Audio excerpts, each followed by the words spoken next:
Gentlemen, you're watching Rush Hour with me, Sumita Karir. Over the next 30 minutes, we'll be taking you through the top stories that we're tracking from the world of business, finance, politics and geopolitics. So let's start the show with some breaking news, big breaking news that's just coming in. Well, the Indian Prime Minister Narendra Modi and Prime Minister of UK Keir Starmer have welcomed the conclusion of a mutually beneficial India-UK free trade agreement and the double contribution convention. My colleague Sumit Chaturvedi is now joining us live to get us more details on this deal. Sumit, so big news coming in so far as the India-UK FTA is concerned. We've seen visits from the Finance Minister, from the Commerce Minister as well to London in that part of the world. And of course, it's been pending for a very long time. So definitely a good news coming in from UK on that FTA.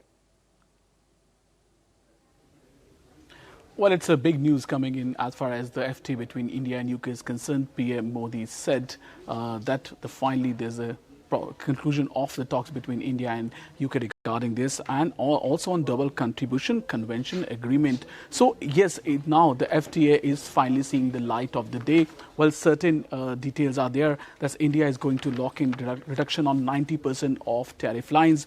85% of lines will be free from India tariffs in 10 years, and India tariffs on whiskey, gin will be cut to 40% within a decade. So many details will emerge, but yes, this FTA is finally seeing the light of the day.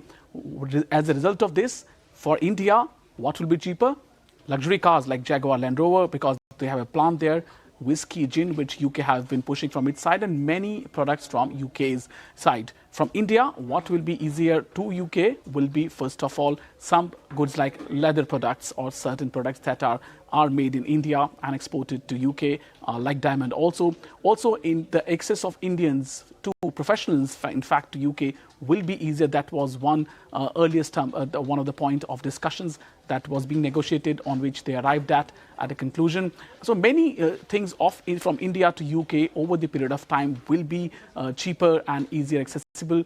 From UK side to India, same vice versa. And if you talk a little bit about the background, well, the talks started after a gap of 9 months in February. There were 14 rounds of talks happened in total, and it has been concluded. In fact, from the last 1 week, it was quite looking like it's going to happen anytime, any moment, because the Commerce Minister had visited UK twice in the last 1 week, and it was clear that on most of the issues, both sides have concluded the talks have been positive. Now, if we talk about FTA, there are 3 pacts: FTA, BIT, which is Bilateral Investment Treaty, and Social Security Pact or Double Contribution Convention Agreement. So these are going to be now the broader framework, and it's going to be having a long-term impact. Remember, we are discussing our BTA, Bilateral Trade Agreement, with US as well. So it's going to have some impact on that as well. But yes, successful conclusion of this FTA is big news for India and UK both.